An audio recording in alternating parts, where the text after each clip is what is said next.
Have you ever noticed something off in your own home? Something so small you almost convince yourself it's nothing. For me, it started with my hallway. I live in Oregon, in a perfectly normal, quiet house, at least I thought it was. But I started noticing that at night, my hallway wasn't the same length. It sounds crazy, I know.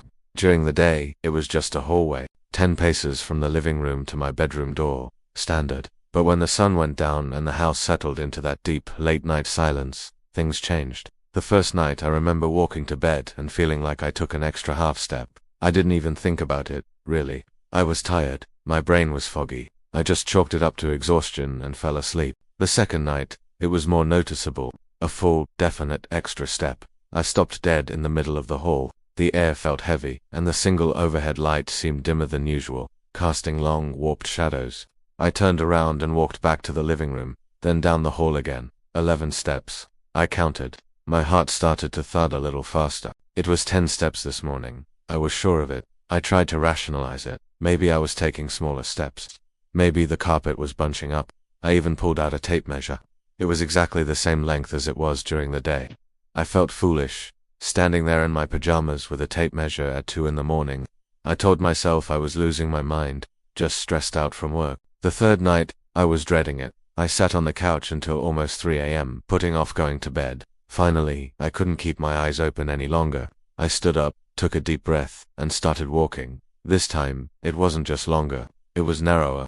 The walls felt like they were pressing in on me, just slightly. The air was cold, and the familiar floral pattern on the wallpaper seemed to writhe in the dim light. 12 steps. It was 12 steps now. That's when real panic set in. This wasn't in my head. Something was fundamentally wrong with my house. The next morning, I called the police. I know how it sounded. "Hi, officer. I think my hallway is growing at night." The dispatcher was patient, but I could hear the restrained disbelief in her voice.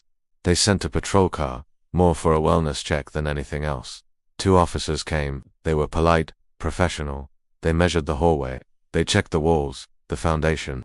"Everything looks standard, ma'am," one of them said, giving me a look of pity. "No signs of structural shifting. Measurements are all normal."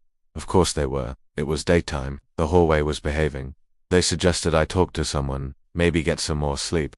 I just nodded, feeling completely and utterly alone. That was yesterday, the 4th night.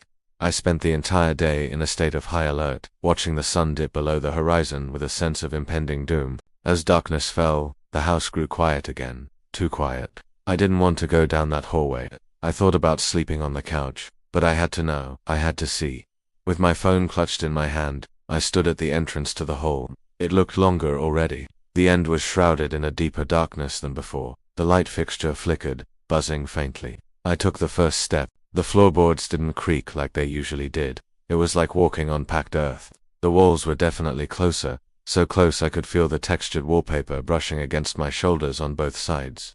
I kept walking, my breath held tight in my chest. I didn't count the steps this time. I couldn't. I just focused on putting one foot in front of the other, pushing through the thick, oppressive atmosphere. The journey felt endless, like I was walking down a tunnel that was stretching out right in front of me. The air grew musty, smelling of damp soil and something else.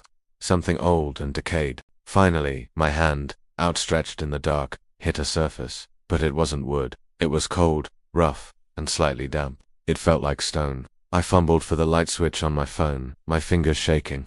The beam cut through the darkness, illuminating the end of the hall. My bedroom door wasn't there. Where my familiar white-painted door should have been, there was just a solid wall of rough-hewn dark stone, slick with moisture. There was no doorknob, no frame, no hinges, just an unending, solid expanse of rock. The hallway had ended somewhere else entirely. I spun around, a scream caught in my throat. The hallway behind me was gone. It wasn't my living room I was looking at. It was just more of the same narrow stone corridor, stretching back into an impenetrable blackness. I was trapped. The light from my phone flickered across the walls, and for the first time, I realized the floral wallpaper was gone too.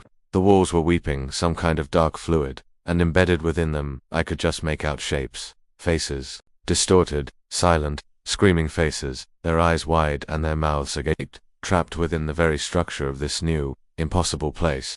My hallway didn't just get longer. It took me somewhere else. And I don't think it's ever letting me go back.